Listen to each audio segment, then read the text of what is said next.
Aaron, thank you. White House dogs Champ and Major returned to the Biden family home in Delaware last week after aggressive behavior involving Major. The 3-year-old German Shepherd was, quote, surprised by an unfamiliar person and reacted in a way that resulted in a minor injury.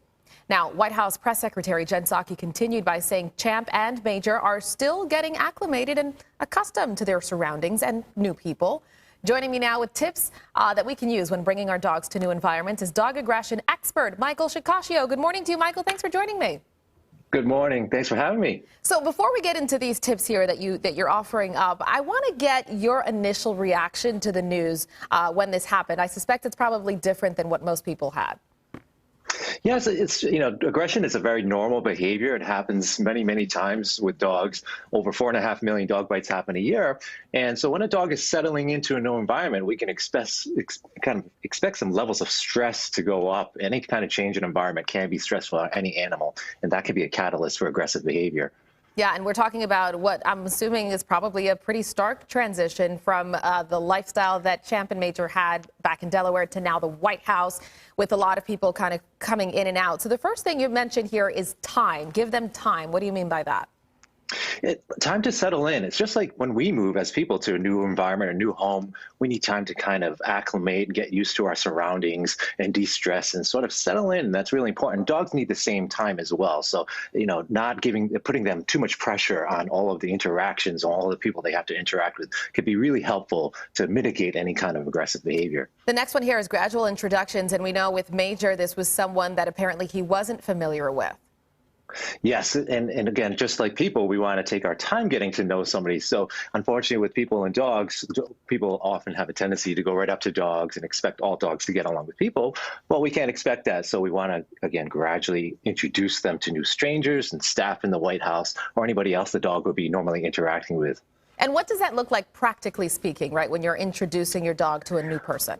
So one of the best things we can do is really learn to read our own dogs, because they're going to speak loud and clear when they're uncomfortable with something they're threatened by. They're going to give us subtle signs. And if we can see that happening, we can slowly acclimate them to that person or have that person step back or kind of take our dog's best interests into heart. One of the best things you could do is just, food is the fastest way to a dog's heart. So having that person toss treats at a distance is much better than, say, hand feeding the dog or putting too much social pressure on the dog. So the new person is tossing the treats to the dog to, It can go that way, or sometimes it might even come from the person, the dog's owner, because it's all about creating positive associations. New people showing up means good things happen. And speaking of positivity, you say stay positive with each successful and positive interaction. What does that mean? Again, creating positive associations is something I talk about on the Buddy End of the Dog, aptly named podcast all the time. It's creating associations. We often focus on sit, down, stay, and, teaching the dog who's boss, but it really has nothing to do with that. Most aggressive behavior is driven by fear or anxiety or stress. So we really want to change the perception for the dog to good things happening in its life when they're exposed to these particular triggers, to these stimuli, which can cause negative associations or have negative associations in some circumstances. So we can create positive outcomes, all of those things that the dogs perceive as a threat as a positive, then we can make big changes. I'm going to ask you a question that maybe you get a lot, but a lot of people were saying, this is a problem with Major. He probably shouldn't have been brought to the White House. Is it ever the dog's fault, or does it always fall on the owner?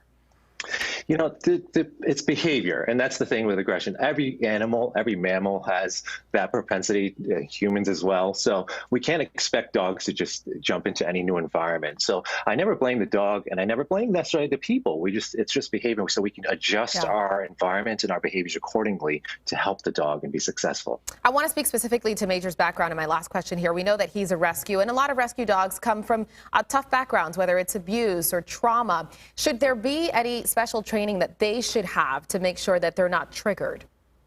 It's the same regardless of where the dog comes from. You're looking at, again, creating positive association, good socialization, and sometimes some dogs don't have a good background in socialization. I mean, they didn't receive a lot of it when they were puppies at a critical developmental stages. So we can, again, take our time and get the dog, whether they're from a rescue situation or even from a breeding situation, where we slowly acclimate them and get them used to their environment. Very important part of that process. All right. And of course, the good news is that Major and and Major and Champ are returning to the White House once the First Lady and Joe Biden are back there. So that's good to hear. Michael SHIKASHIO, thank you so much for the tips this morning. Hopefully people apply them.